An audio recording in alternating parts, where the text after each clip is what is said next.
So I normally don't offer figure commissions, but I made an exception for this couple because I've known them for a while, or at least known of them, and I was really touched by their story. So the two people in question happened to both be black belts in Brazilian Jiu-Jitsu.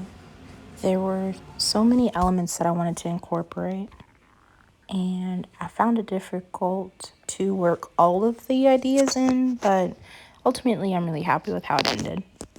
And they are too. I knew that I wanted them engaging in the martial art as like the centerpiece, but then there were also some floral elements that meant a lot to the client. So I went back and forth with different ways to incorporate them.